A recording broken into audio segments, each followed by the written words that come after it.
अस्सलामुअलैकुम। तो ये हमारे पास लेसन नंबर 6 का पोर्ट 4 है। ठीक है, इसमें हमें कह रहे हैं कि हम जो यूज़र है वो कोई भी इंटीजर इनपुट करे और हमें ऐसा प्रोग्राम लिखना है कि जो उसे नंबर ऑफ़ डिजिट्स बता दे उस इंटीजर के। ठीक है, तो इसके अंदर सबसे पहले हमने क्या किया है कि एक नम वेरिएबल बनाया है जिसके अंदर जो है यूज़र से हम वो नंबर इनपुट करवाएंगे जिसके वो डिजिट्स चाहता है। ठीक है, हमने एक नम एलियास बनाया। नम एलियास के अंदर हम उसी नम को रखेंगे जो नंबर यूज़र ने इनपुट कराया होगा, और जो सारा ऑपरेशन है वो जो परफॉर्म कराएंगे वो नम एलियास के ऊपर करवाएंगे। ठीक है, क्यों करवाएंगे? क्योंकि ओरिजिनल वैल्यू हमारे पास सेव रहे, वरना जो ओरिजिनल वैल्यू है नम के अंदर वो अपडेट नहीं कर सकते। अब ये सारी बातें समझ आ जाएंगी जब प्रोग्राम देखेंगे। और डिजिट काउंट हमने रखा है, मतलब कि जो हमें चाहिए डिजिट्स को काउंट करवाना है हमने उस इंटीजर के, और उसको हमने अभी ज़ीरो रखा है, उसको हम बढ़ाते जाएंगे। सही है, तो सबसे पहले हमने क्या किया है, cout enter an integer to find the number of digits. Integer input करो जिसके आपको नंबर ऑफ़ डिजिट्स निकालने हैं। ठीक है, सी इन नम, मतलब कि यूज़र जो है वो जो भी अपना इनपुट देगा वो कहाँ जाएगा, नम के अंदर जाएगा। फिर हमने जो भी नम की वैल्यू है उसको कहाँ रख दिया है, नम एलियास के अंदर रख दिया है। तो नम एलियास इक्वल्स टू नम। ठीक है, उसके बाद यहाँ पे हमने क्या करा है, यहाँ पे वाइल लूप लगाया है। वाइल लूप लगाया है तो वाइल लूप की कंडीशन क्या है, num alias greater than zero होना चाहिए। अब ये कंडीशन कैसे है, असल में हुआ कुछ यूँ है। फॉर एग्ज़ाम्पल यूज़र डालता है 45। अब 45 में कितने डिजिट्स हैं, 2 डिजिट्स हैं। ठीक है, तो हम जो यहाँ पे अलगोरिथम फॉलो कर रहे हैं वो ये करेंगे कि हमने नम एलियास को बनाया है इंटीजर। तो हमें एक बात तो ध्यान में रखनी है कि ये डेसिमल वैल्यू को स्टोर नहीं करेगा। सही है, तो num alias equals to num alias divide by 10, मतलब कि 45 इक्वल्स टू 45 डिवाइड बाय 10। तो हमारे पास आंसर क्या आना चाहिए, 4.5 आना चाहिए। मगर हमें पता है वो 4.5 को स्टोर नहीं करेगा, वो इंटीजर है नम एलियास। तो वो सिर्फ किसको स्टोर करेगा, वो सिर्फ 4 को स्टोर कर लेगा अपने पास।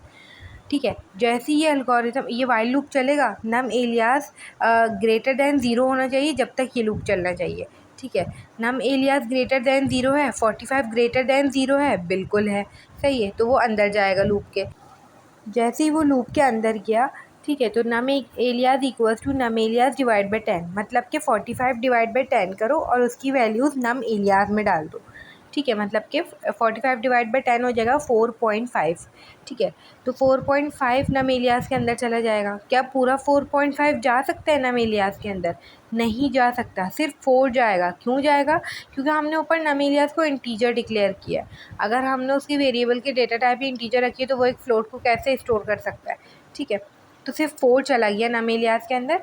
और जो है अगले स्टेप में हमने क्या करा है कि डिजिट काउंट में 1 का इजाफा कर दो। ठीक है, तो वो 0 + 1 कितना हो गया, 1 डिजिट काउंट हो गया।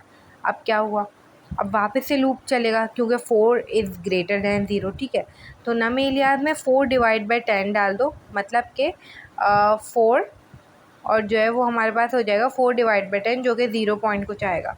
सही है, तो जैसे ही 0 पॉइंट कुछ आएगा तो नम एलियास में क्या जाएगा, 0 जाएगा।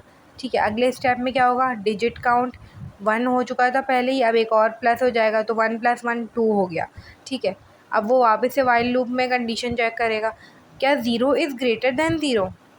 बिल्कुल भी नहीं, कंडीशन फॉल्स हो जाएगी, ये लूप नहीं चलेगा। मतलब कि उसने डिजिट्स को 2 बता दिया, 2 बढ़ा दिया। ठीक है, और उसने क्या करा, फिर कंडीशन फॉल्स हो गई, मतलब कि नेगेटिव नंबर नहीं आ सकता और 0 से छोटा भी नहीं आ सकता। ठीक है, मतलब कि 0 खुद भी नहीं आ सकता। तो हमें पता चला कि हमें इसको 10 से डिवाइड कराते जाना है। वो डेसिमल वैल्यूज़ को स्टोर नहीं करेगा, वो एक डिजिट कम करता जाएगा। ठीक है, जैसे ही वो एक डिजिट कम करता जाएगा हम डिजिट काउंट में 1 का इजाफा करते जाएंगे।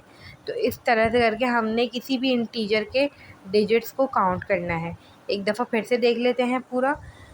हमने करा क्या, हमने 3 वेरिएबल बनाए, नम एलियास, डिजिट काउंट। नम में हमने यूज़र से ओरिजिनल वैल्यू ली जिसके वो डिजिट्स चाहता है।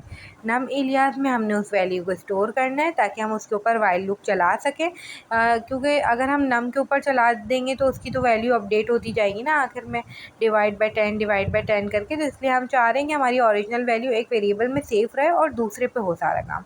तो इसलिए हमने नम एलियास बनाया, बाकी और कोई मकसद नहीं है इसका। उसके बाद डिजिट काउंट बनाया जिसमें हमने 0 रखा।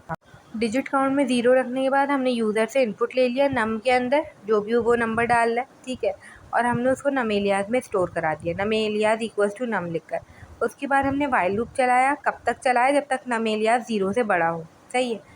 नम alias equals to num alias divide by 10, इस तरह करके वो एक डिजिट कम करता जाएगा, क्योंकि वो फ्लोट को स्टोर नहीं करेगा अपने अंदर, सही है। उसके बाद हम कह रहे हैं जब जब एक डिजिट कम हो तो डिजिट काउंट में एक का इजाफा हो, सही है। इसी तरह डिजिट काउंट में इजाफा होगा। उसके बाद आखिर में वाइल लूप से निकलने के बाद हमने जो है प्रिंट कर दिया सी आउट एंडल, एक लाइन छोड़ के नंबर ऑफ़ डिजिट्स इन, जो भी यूज़र ने डाला है उसके अंदर इतने डिजिट काउंट है। बस हमें ये चीज़ ध्यान में रखनी है, हमने यहाँ पे 10 से डिवाइड करना है। ये अलगोरिथम था जो मेन इसके अंदर यूज़ हो रहा था। तो अब हम इसका आउटपुट देख लेते हैं। तो इस प्रोग्राम को रन करते हैं और ये हमने डिजिट्स जो हैं पता करने के लिए डाल दिया नंबर, तो इसने हमें इसके डिजिट्स बता दिए। तो इस तरह से करके इस प्रोग्राम ने जो है काम किया। अच्छा, यहाँ पे एक चीज़ जो हमें अपने जहन में रखनी है वो ये कि हम ये नेगेटिव अगर वैल्यू हो तो उस पर ये प्रोग्राम नहीं लिख सकते। अगर इन केस हमें नेगेटिव के ऊपर ये प्रोग्राम लिखना हो तो हम क्या करेंगे कि उस नेगेटिव वैल्यू को पहले पॉजिटिव कर देंगे, ठीक है, मतलब कि ख़ुद से प्रोग्राम के अंदर ही उस नेगेटिव को पहले पॉजिटिव में कन्वर्ट करेंगे। उसके बाद जो है हम ये प्रोग्राम लिखेंगे एज इट इज़, तो वो नेगेटिव वैल्यूज़ के भी डिजिट्स बता के दे देगा, ठीक है। तो इस तरह से हमें करना होगा। अब जो हम नेक्स्ट कोड लिखने वाले हैं उसके लिए आप सब लोगों को एक काम करना होगा, वो ये कि आप लोगों को एक लाइब्रेरी इंक्लूड करनी होगी सबसे पहले सी प्लस प्लस के अंदर। उसके बाद हम वो लाइब्रेरी यूज़ कर सकेंगे। जब तक वो हम इंक्लूड नहीं करेंगे तो वो हम यूज़ नहीं कर सकते। तो उसको इंक्लूड करने के लिए मैं जो है डिस्क्रिप्शन में वो फ़ाइल का लिंक शेयर कर दूँगी, तो आप लोगों ने वहाँ से जो है वो फ़ाइल जो है वो अपने पास डाउनलोड कर लेनी है। उसके बाद उसको इंक्लूड कैसे करना है वो मैं बताती हूँ। सबसे पहले आप लोगों ने, ये मैं यहाँ से हटा देती हूँ, जैसे ये डाउनलोड कर ली होगी तो इस तरह से उसकी जो है वो डाउनलोड्स में आ गई होगी आपके। आप लोगों ने उसको कॉपी कर लेना है, ठीक है। कॉपी कर लिया। अब आप लोगों ने कहाँ पे जाना है, अपनी जो है सी ड्राइव पे जाना है, ठीक है। उसके बाद वहाँ पे आप लोगों को प्रोग्राम फाइल्स में जाना है। प्रोग्राम फाइल्स में जाने के बाद ये हम इसको खोल लेते हैं। यहाँ पे आप लोगों को जाना होगा कोड ब्लॉक्स के अंदर। कोड ब्लॉक्स में आप लोगों को जाना होगा MinGW के अंदर। MinGW में आप लोग जाएंगे लाइब्रेरी, ठीक है, फिर GCC, फिर ये आप लोगों ने खोल लेना है, ठीक है, ये वाला फ़ोल्डर। बिल्कुल यही स्टेप्स फॉलो करने हैं आप लोगों ने, हो जाएगा ये, ठीक है। उसके बाद आप लोगों ने ये 8.1.0 वाला फ़ोल्डर खोलना है और यहाँ पे आप लोगों ने ये इंक्लूड वाला खोलना है। इंक्लूड में जाके आप लोगों ने सी प्लस प्लस में खोलना है, ठीक है, और यहाँ पे आप लोगों को क्या करना है वो फ़ाइल पेस्ट कर देनी है, ठीक है। इसको हम कंटिन्यू कर देंगे तो ये फ़ाइल यहाँ पे इंक्लूड हो जाएगी। सिंपल बस ये करना है। उसके बाद जो है हम वो वाला कोड लिख लेंगे, क्योंकि हमें उसमें ये लाइब्रेरी यूज़ करनी होगी conio.h वाली, ठीक है। तो अब हम वो वाला कोड लिखते हैं। ये कोड ब्लॉक्स खुल जाए फिर लिखते हैं। अच्छा, तो इस कोड को समझने से पहले हमें कुछ चीज़ें समझनी होंगी, क्योंकि इस प्रोग्राम के अंदर हमें असल में लिखना कुछ प्रोग्राम इस तरह से है कि वो हमें प्रोग्राम बताता हो कि हमने जो लिखे हैं उसमें कितने वर्ड्स हैं, कितने सेंटेंसेस हैं, कितने कैरेक्टर्स हैं, तो ये सब काउंट करता हो हमारा प्रोग्राम, ठीक है। बिल्कुल उसी तरह से जिस तरह से हमने अभी डिजिट काउंट वाला प्रोग्राम लिखा है, तो अब हम ये वाला लिखेंगे। तो इसमें हमें वर्ड काउंट करने के लिए हम एक वर्ड को कैसे आइडेंटिफ़ाई करते हैं कि वो एक वर्ड है। फॉर एग्ज़ाम्पल अगर मैं कहूँ माय नेम इज़ फ़ातिमा, तो मैंने कैसे आइडेंटिफ़ाई किया कि इसमें 4 वर्ड्स हैं। तो मैंने ऐसे किया कि बीच में स्पेसेस आए, तो मैंने स्पेसेस से आइडेंटिफ़ाई किया। तो आप लोगों को अभी सिर्फ ये पॉइंट ज़हन में रखना है कि स्पेसेस से हम लोग वर्ड को आइडेंटिफ़ाई करते हैं, ठीक है। इसी तरह से अगर हमें किसी सेंटेंस को आइडेंटिफ़ाई करना हो तो वो हम किस तरह से करते हैं, वो हम इस तरह से करते हैं कि हमारे पास जो सेंटेंस होता है, ठीक है, हम ये देखते हैं कि अगर किसी सेंटेंस मतलब कि किसी वर्ड के बाद डॉट लग जाए और फिर न्यू वर्ड वहाँ से स्टार्ट हो जाए, ठीक है, तो वो हमारे पास एक सेंटेंस होता है। इसी तरह अगर हम ये कहें कि क्वेश्चन मार्क लग जाए और उसके बाद आगे फिर कोई वर्ड लिखा हुआ हो तो वो भी हम उसे एक सेंटेंस काउंट कर रहे होते हैं। जैसे कि for example what is your department, question mark, my department is electrical engineering, है ना। तो ये हमें किस तरह पता चलेगा कि ये कितने सेंटेंसेस हैं। सबसे पहले तो इस तरह से करके हम लोग सेंटेंसेस को आइडेंटिफाई करते हैं, और बिल्कुल इसी तरह से हम लोग वर्ड्स को करते हैं। वर्ड्स को कैसे करते हैं, स्पेसेस से करते हैं, और सेंटेंसेस को कैसे करते हैं, डॉट से या फिर क्वेश्चन मार्क से करते हैं, ठीक है। अब एक और चीज़ हमें समझनी है इस प्रोग्राम के लिए, वो होती हैं एस्काई वैल्यूज़। एस्काई वैल्यूज़ क्या होती हैं, जैसे फॉर एग्ज़ाम्पल अगर हम अपने प्रोग्राम को ये बता रहे हैं, हम ए एंटर कर रहे हैं, ठीक है, तो वो कंप्यूटर उसको ए नहीं देख रहा, कंप्यूटर उसको कोई नंबर देखेगा, ठीक है। कंप्यूटर के पास हर चीज़ नंबर्स में चल रही होती है, तो कंप्यूटर जो है वो उसका जो उसकी एस्काई वैल्यू होगी, हर एक की एस्काई वैल्यू होती है, तो वो एस्काई वैल्यू को देखेगा। अब यहाँ पे कुछ कॉमन एस्काई वैल्यूज़ हैं जो हमें पता होनी चाहिए। वो ये कि अगर हम एंटर प्रेस करते हैं तो कंप्यूटर के पास वो 13 जाता है, 13 को भी मज़ीद बाइनरी में हम कन्वर्ट कर दें तो वो बाइनरी नंबर उसको शो हो रहा होता है, ठीक है। तो जो एंटर की एस्का वैल्यू है वो है 13, ठीक है। इसी तरह जो कैपिटल ए है उसकी है 65, मतलब हम ए प्रेस करते हैं तो कंप्यूटर को 65 दिख रहा होता है। इसी तरह जेड की है 90, ठीक है। बी की अगर हम कैपिटल बी बोले तो वो 66 है, कैपिटल सी 67 है, ठीक है। इस तरह से करके डी ई एफ बिल्कुल लाइन वाइज चल रहे हैं। इसी तरह से जो छोटा वाला ए है, स्मॉल ए है, उसकी 97 है, और जो छोटा वाला जेड है, स्मॉल जेड है, उसकी 122 है, ठीक है। और एक और एस्काई वैल्यू वो ये कि स्केप बटन होता है हमारे पास कीबोर्ड में, तो उसकी एस्काई वैल्यू होती है 27। अब ये कुछ चीज़ें थी जो इस प्रोग्राम के लिए हमें पता होनी चाहिए, ठीक है। प्रोग्राम के एल्गोरिथम को समझने के लिए वर्ड काउंट और सेंटेंसेस वाली चीज़ समझ में आना ज़रूरी है कि वर्ड को कैसे आइडेंटिफाई करें। बीच में स्पेस आ रहा है तो हमें पता चल रहा है कि ये एक लफ्ज़ है, एक वर्ड है। सेंटेंस को कैसे आइडेंटिफाई करें, एक डॉट आ रहा है, ठीक है, तो वो हमारे पास एक सेंटेंस हो जाता है, ठीक है। डॉट के बाद अगला वर्ड शुरू हो रहा है तो वो एक सेंटेंस है। इसी तरह हमारे पास जो है क्वेश्चन मार्क जो है अगर कहीं पे आ रहा है तो वो भी हमारे पास एक सेंटेंस है। तो ये 2-3 चीज़ें हमने समझ ली हैं। अब हम अपना प्रोग्राम लिखते हैं और देखते हैं कि किस तरह से जो है ये गिन के देगा हमें कैरेक्टर्स, वर्ड्स वगैरह। तो सबसे पहले हम क्या करेंगे, हम इंट, ठीक है, कैरेक्टर काउंट, मतलब अभी हमने कैरेक्टर काउंट नहीं किए हैं बिल्कुल भी, तो उसमें ज़ीरो रख देंगे। इसी तरह वर्ड काउंट, ठीक है, इसमें भी हम क्या रख देंगे, ज़ीरो रख देंगे। और इसी तरह हमें सेंटेंस को भी काउंट करना है, तो सेंटेंस काउंट, उसमें भी हम क्या रख देंगे, यहाँ पे लिख देंगे ज़ीरो, ठीक है। और यहाँ पे आपने अपना टर्मिनेटर लगा दिया। अब क्या करेंगे, एक एक चीज़ को यहाँ पे हमें ठीक से देखना होगा, ठीक है। थोड़ा सा लंबा प्रोग्राम है। Char C H input, C H input एक वेरिएबल बनाया है जिसकी डाटा टाइप हमने कैर रखी है, कैरेक्टर रखी है, ठीक है। उसके बाद हम क्या करेंगे, एंटर एनी टेक्स्ट, यूज़र से जो है टेक्स्ट इनपुट कराएंगे, ठीक है। अच्छा, एक एक और चीज़ यहाँ पे हमें समझनी होगी, पहले हम प्रोग्राम देख रहे थे फिर समझते हैं, ठीक है। उसके बाद कह रहे हैं कि अगर आपको जो है कोई भी कंटिन्यू नहीं करना आगे टेक्स्ट, तो आप लोगों को एस्केप बटन दबाना है, ठीक है। और उसके बाद सी एच इनपुट, और ये हो जाएगा हमारे पास गेट सी एच। अब ये समझते हैं ये हम क्या कर रहे हैं, और यहाँ पे टर्मिनेटर हमने यहाँ पे किया कुछ ये है कि सबसे पहले हमने 3 वेरिएबल्स डिक्लेयर कर दिए और तीनों के अंदर वर्ड काउंट जो है, मतलब जो इंटीजर है वो ज़ीरो रख दिया है, ठीक है। क्योंकि अभी हमने ना तो कोई कैरेक्टर काउंट किया है, ना वर्ड काउंट किया है, ना कोई सेंटेंस काउंट किया है, ठीक है।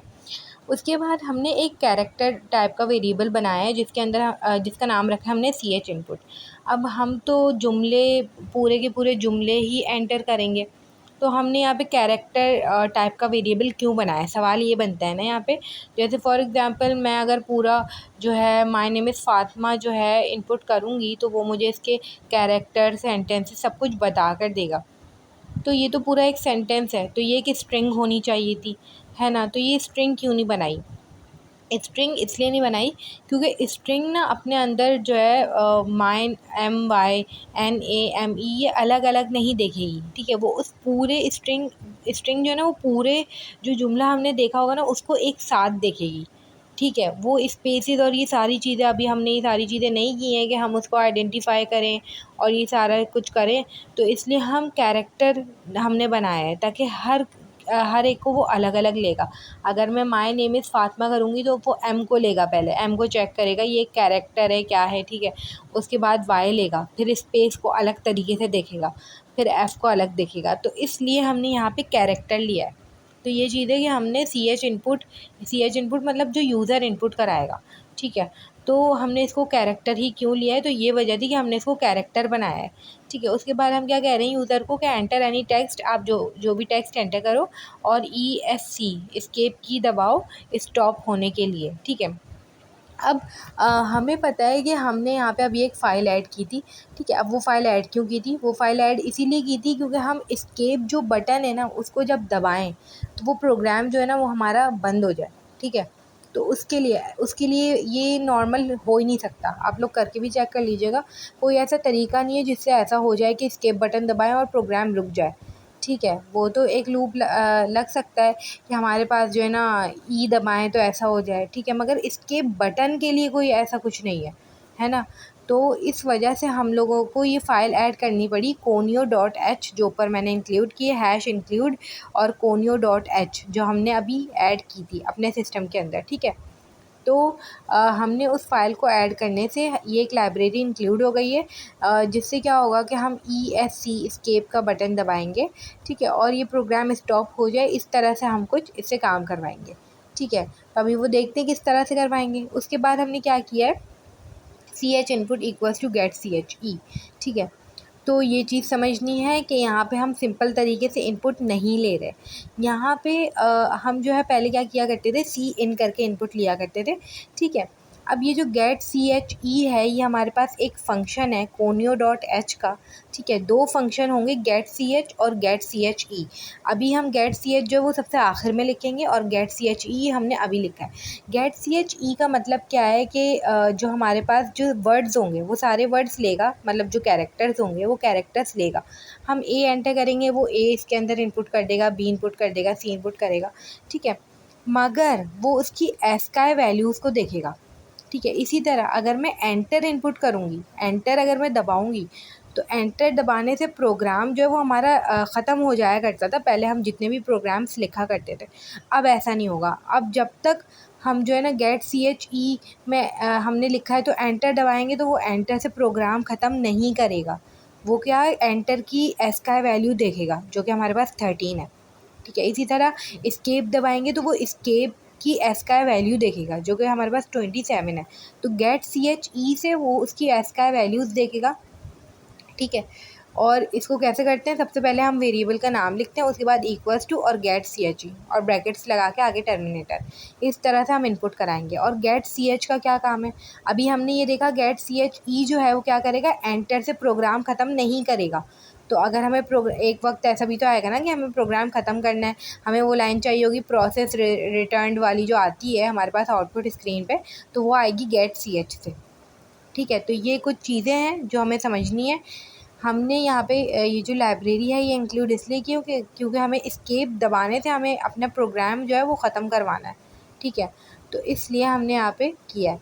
अब हम क्या करेंगे, आगे का प्रोग्राम लिखेंगे और देखते हैं कि किस तरह से ये काम करेगा। तो ये मैंने प्रोग्राम पहले से लिख दिया है, अब हम देखते हैं, ठीक है। ये अभी मैंने आधा लिखा है, इसके बाद का हम उसके बाद समझेंगे। तो यहाँ पे मैंने व्हाइल लूप लगाया है, ठीक है। हम अपना जो इनपुट है यूज़र से वो कौन से वेरिएबल में ले रहे हैं, हम उसको ले रहे हैं CH इनपुट के अंदर, ठीक है। तो मैंने कंडीशन क्या लगाई है यहाँ पे कि जब तक हमारा CH इनपुट है, ठीक है, वो नॉट इक्वल टू 27 हो। अब ये 27 एस्काई वैल्यू लिखी है मैंने, ठीक है। एस्काई वैल्यू किसकी है, ये एस्केप बटन की है। मतलब कि ये व्हाइल लूप कब तक चले, ये लूप जब तक चले जब तक कि यूज़र जो है वो एस्केप बटन ना दबा दे, ठीक है। और क्योंकि हमने गेट CHE की कमांड यूज़ की है तो ये इसको 27 नहीं देखेगा, ये एस्केप देखेगा, ठीक है। अगर हम यहाँ पे सिंपल इनपुट कराते ना तो हमें पूरा 27 एंटर करना पड़ता, ठीक है। तो इस वजह से हमने जो है इसके ये वाला गेट CHE वाला यूज़ किया है। लूप के अंदर क्या है, लूप के अंदर है कि अगर एस्केप एंटर नहीं किया अगर उसने, है ना, तो उसने क्या इनपुट किया होगा, उसने कोई कैरेक्टर इनपुट किया होगा, MYNAM, ठीक है, कुछ भी, ठीक है। तो वो कैरेक्टर होगा, तो हमने कहा कि character count equals to character count plus 1 कर दो, मतलब कि कैरेक्टर काउंट में 1 का इजाफा कर दो। 0 है, अब वो 1 हो गया, ठीक है। अब कैरेक्टर काउंट अगर उसने 27 नहीं किया है, कैरेक्टर कुछ भी उसने किया है, तो वो चेक करो, ठीक है। इसकी कंडीशन लगा दी, क्या कंडीशन लगाई, चेक करो कि कहीं उसने स्पेस तो एंटर नहीं किया, ठीक है। इसकी कंडीशन में है ब्रैकेट के अंदर कि अगर कैरेक्टर इनपुट इज इक्वल 2 दफ़ा लगाए, मतलब कि अगर वो स्पेस के बराबर है तो क्या करो, स्पेस से हम क्या आइडेंटिफाई करते हैं, एक लफ्ज़ आइडेंटिफाई करते हैं। ठीक है। तो word count equals to word count plus 1, मतलब कि वर्ड काउंट एक बढ़ा दो। मतलब कि उसने क्या किया है, एक स्पेस एंटर कर दी है तो ये एक लफ्ज़ एंटर कर दिया उसने। ठीक है। अब मैं एक एग्जांपल देती हूँ। एग्जाम्पल ये देती हूँ कि मैं सबसे पहले एम एंटर करूँगी। ठीक है। उसने एम चेक किया, क्या वो 27 के बराबर है उसकी एस का वैल्यू, बिल्कुल भी नहीं। ठीक है। तो उसने क्या किया, वो लूप के अंदर चला गया, लूप के अंदर उसने एक कैरेक्टर बढ़ा दिया। ठीक है। कैरेक्टर बढ़ा दिया, अब क्योंकि वो स्पेस नहीं होगा तो ये कंडीशन नीचे की कोई भी ट्रू नहीं हुई। ठीक है। उसके बाद ये लूप वापस से चलेगा, वापस से चला, वापस से सी एच इनपुट देखेगा। ठीक है। अब मैंने वाई इनपुट किया, वो चेक करेगा क्या वाई 27 के बराबर है, बिल्कुल भी नहीं। ठीक है। वो वापस से एक कैरेक्टर काउंट को बढ़ा देगा और 2 कर देगा। ठीक है। अब वो अब वापस से नीचे की कंडीशन देखेगा, स्पेस है क्या, वो डॉट है क्या, वो क्वेश्चन मार्क है, ये सारी कंडीशन फॉल्स हो जाएंगी। ठीक है। तो ये जैसी कंडीशन फॉल्स हो जाएंगी, वापस से मैं इनपुट करूँगी। अब मैं स्पेस इनपुट कर रही हूँ। ठीक है। एम वाई के बाद माई के बाद मैं एक स्पेस इनपुट कर रही हूँ। अब स्पेस भी तो एक कैरेक्टर ही जाएगा ना, स्पेस की भी एक एस का वैल्यू है, उसकी कोई एस का वैल्यू जो है वो 27 से मैच नहीं करेगी। ठीक है। तो वो एक कैरेक्टर में इजाफा करेगा, स्पेस भी एक कैरेक्टर में इजाफा होगा स्पेस से भी। ठीक है। तो वो 3 कर देगा कैरेक्टर्स को। अब वो चेक करेगा कि क्या वो कैरेक्टर स्पेस तो नहीं है, इफ़ की कंडीशन है, बिल्कुल है, उसे पता चल जाएगा भाई ये एक स्पेस है। तो उसने एक वर्ड काउंट बढ़ा दिया कि भाई माए एक लफ्ज़ है, एक लफ्ज़ हो चुका है। ठीक है। तो वर्ड काउंट में क्या हो गया, 1 हो गया। ठीक है। अब मैं फॉर एग्जांपल ऐसे करते करते करते करते फातिमा तक चली गई। उसके बाद मैंने डॉट डाल दिया। अब डॉट डाला तो डॉट की भी एक एस का वैल्यू है, क्या वो चेक होगी तो वो 27 के बराबर है, बिल्कुल भी नहीं है। वापस अंदर आएगा, अंदर आया, अंदर आके उसने एक कैरेक्टर बढ़ा दिया, डॉट का भी उसने एक कैरेक्टर बढ़ाया। सही है। फिर उसने चेक किया, कंडीशन चेक की, क्या चेक की, क्या ये जो सी एच इनपुट है ये स्पेस के बराबर है, नहीं भाई ये स्पेस के बराबर तो नहीं है, तो वर्ड काउंट वाली कंडीशन नहीं होगी। ठीक है। उसके बाद वो नीचे आया, नीचे की कंडीशन मैंने क्या लगाई है कि अगर वो सी एच इनपुट डॉट के बराबर हो या फिर वो क्वेश्चन मार्क के बराबर हो, या फिर कैसे पता चला, बीच में और गेट लगाया है। ठीक है। और गेट का मतलब होता है या, है ना। तो दोनों में से कोई भी एक कंडीशन ट्रू होगी तो ये ट्रू ही होगा। सही है। तो अगर वो डॉट है, बिल्कुल है, जो कि है ही, डॉट ही है ना, तो क्या करो भाई, सेंटेंस काउंट को एक बढ़ा दो। ठीक है। मतलब कि एक सेंटेंस हो चुका है, माय नेम इज़ फातिमा एक जुमला हो चुका है, और वर्ड काउंट को भी बढ़ा दो। फातिमा भी तो एक लफ्ज़ है ना, उसके बाद मैंने डायरेक्ट डॉट लगा दिया है, तो क्या ये लफ्ज़ एक ही, मतलब ये लफ्ज़ नहीं हुआ, कोई लफ्ज़ है, बिल्कुल है। तो क्या करो, वर्ड काउंट में भी एक बढ़ा दो और सेंटेंस काउंट में भी एक बढ़ा दो। ठीक है। तो ये करके इसने क्या किया, डॉट और क्वेश्चन मार्क से इसने एक पूरे जुमले को आइडेंटिफाई किया, और इसी तरह से इसने गैप से, स्पेस से इसने एक पूरे लफ्ज़ को आइडेंटिफाई किया। ठीक है। और फिर ये एस का वैल्यूज़ चेक करता जाएगा। अभी का आधा प्रोग्राम हम और लिखेंगे, अभी के लिए बस हमें इतना समझना था कि हम लोग एंटर करा रहे हैं वाइल लूप के अंदर, फिर वो कंडीशंस चेक करेगा, स्पेस की, डॉट की, क्वेश्चन मार्क की, और फिर वो सेंटेंस और वर्ड उस हिसाब से बढ़ाएगा। ठीक है। अब हम आगे का प्रोग्राम देखते हैं। तो अब ये मैंने आगे का प्रोग्राम लिख लिया, हमने यहाँ तक देख लिया था कि उसने वर्ड काउंट बढ़ा दिए। अब उसने कंडीशन चेक की कि क्या वो जो यूज़र ने इनपुट किया है वो एंटर का बटन तो नहीं है, वो 13 तो नहीं है उसकी एस का वैल्यू। ठीक है। ये तीसरी कंडीशन है, if C H input equal 13, मतलब कि कहीं उसने एंटर तो इनपुट नहीं किया। अगर उसने एंटर इनपुट किया है तो सी आउट एंडल, मतलब कि एक लाइन चेंज करवा दो। ठीक है। तो उसके बाद हम लूप से निकलने से पहले C H input equals to get C H, और वापस से ब्रैकेट, मतलब कि एक इनपुट लेंगे, मतलब अगला इनपुट भी तो देगा ना, जैसे मैंने एम एंटर कर दिया है। ठीक है। उसके बाद मुझे वाई एंटर करना है, तो लूप तो चलता जाएगा, और मैं मतलब अगला कैरेक्टर कैसे इनपुट करूँगी, तो उसके लिए मैंने ये C H input equals to get C H, loop से निकलते निकलते उसको बोला है कि भाई अगला कैरेक्टर भी दे दो। फिर वो वापस से चेक करेगा लूप की कंडीशन की, क्या वो कैरेक्टर 27 के बराबर तो नहीं है, नहीं है, वो तीनों कंडीशंस चेक करेगा। फिर उसके बाद वो वापस से लूप पे जाएगा, इस तरह से करके होगा। अच्छा, लूप से निकलते ही char count equals to char count -1, character count, जो हम कैरेक्टर्स काउंट कर रहे हैं उसको यहाँ पे लिखा हुआ है character count equals to character count -1, मतलब जितना भी कैरेक्टर काउंट आया है उसमें से एक माइनस कर दो। अब ये क्यों किया है, ये इसलिए किया है क्योंकि हमने एस्केप बटन दबाया होगा आखिर में, ठीक है। एस्केप बटन दबाया होगा तभी तो लूप से बाहर निकलेंगे, मगर वो एस्केप बटन को भी तो एक कैरेक्टर काउंट कर लेगा, है ना। एस्केप बटन को भी वो एक कैरेक्टर ही काउंट करेगा, तो इसलिए हम वो दिखाएगा नहीं, बेशक वो दिखाएगा नहीं उस कैरेक्टर को, मगर एस्केप को वो एक कैरेक्टर काउंट कर लेगा। तो इसलिए हमने यहाँ पे बोला है कि जो भी कैरेक्टर आ रहा है उसमें क्या करना है, हमने एक माइनस करना है जो कि एस्केप का बटन होगा, सही है। तो इसलिए यहाँ पे हमने एक माइनस कराया है। उसके बाद हमने सिंपल क्या किया, सी आउट यू एंटर्ड इतने कैरेक्टर्स, इतने वर्ड्स एंड इतने सेंटेंसेस, ठीक है। पूरी आगे तक लाइन कंटिन्यू हो रही है और उसके नीचे अगली लाइन में एग्जीक्यूट हुआ है get C H brackets terminate है। गेट सी एच क्यों, जब ये प्रोग्राम चल जाएगा, अभी हम चला कर देखेंगे इसको, जब ये प्रोग्राम चल जाएगा ना तो ये हमें आउटपुट दे देगा यू एंटर्ड इतने कैरेक्टर्स, इतने वर्ड्स एंड इतने सेंटेंसेस, फिर ये रुका रहेगा। हम मगर हमें तो प्रोसेस रिटर्न और वो सारी चीज़ें, जब एक प्रोग्राम ख़त्म हो जाता है तो वो लिखा हुआ आता है सब कुछ, तो उसके लिए हमें गेट सी एच जो है वो ये करना होगा। तो जैसे ही हम लोग एंटर प्रेस करेंगे तो हमारे पास उसको एस का वैल्यू नहीं देखेगा, बल्कि वो उसको उस प्रोग्राम को ख़त्म कर देगा एंटर प्रेस करने पे, ये जो गेट सी एच है, ठीक है। मतलब कि हमारा आउटपुट आने के बाद हमें एक दफ़ा एंटर दबाना होगा ताकि वो प्रोग्राम जो है वो ख़त्म हो जाए, प्रोसेस रिटर्न वो सारी चीज़ें आ जाए, ठीक है। तो इस वजह से हमने ये किया है। अब हम इसको चला कर भी देखेंगे कि हमारे पास इसका कैसा आउटपुट आ रहा है। तो अब हमने इसको रन कर दिया है, ठीक है। ये हमसे सबसे पहले पूछेगा क्या आप कोई कैरेक्टर्स वगैरह डालें, अपना टेक्स्ट डालें, एंटर एनी टेक्स्ट और प्रेस एस्केप टू स्टॉप। तो मैंने लिख दिया माई नेम इज़ फातिमा, ठीक है, स्पेस असद लाखों, सेंटेंस ख़त्म हो गया तो मैं एक डॉट डालूँगी। उसके बाद एंटर प्रेस किया तो ये अगली लाइन पे आ गया, I am from electrical section D, और फिर से डॉट। तो ये 2 सेंटेंस हो गए हमारे पास, ठीक है। तो इसने बता दिया you entered 60 characters, 12 words and 2 sentences, ठीक है। मैंने एस्केप प्रेस किया था और उसके बाद ये मैंने क्रॉस से हटाया, मगर ये मैं एंटर से हटाती तो वो प्रोसेस रिटर्न वाला आता। तो ये चीज़ आप लोग घर पे भी करके चेक कर सकते हैं कि उसके बाद जैसे ही हम एंटर प्रेस करेंगे तो प्रोसेस रिटर्न और ये सारी चीज़ें आ जाएंगी। तो इस तरह से करके हमें एक लाइब्रेरी इंक्लूड करनी पड़ी जिससे हमने गेट सी एच ई और गेट सी एच का जो है यूज़ किया है, ठीक है। यूज़ कैसे किया है, क्यों किया है, इसलिए करना पड़ा क्योंकि हमें स्केप वाला काम करना था कि स्केप से वो स्टॉप हो जाए, वरना वो स्टॉप नहीं होता और फिर कोई तरीका नहीं होता जिससे हम ऐसा प्रोग्राम लिख सकते थे। तो इस वजह से हमें ये सारे काम करने पड़े, ठीक है। तो ये था हमारा कोड नंबर 4 और कोड नंबर 5।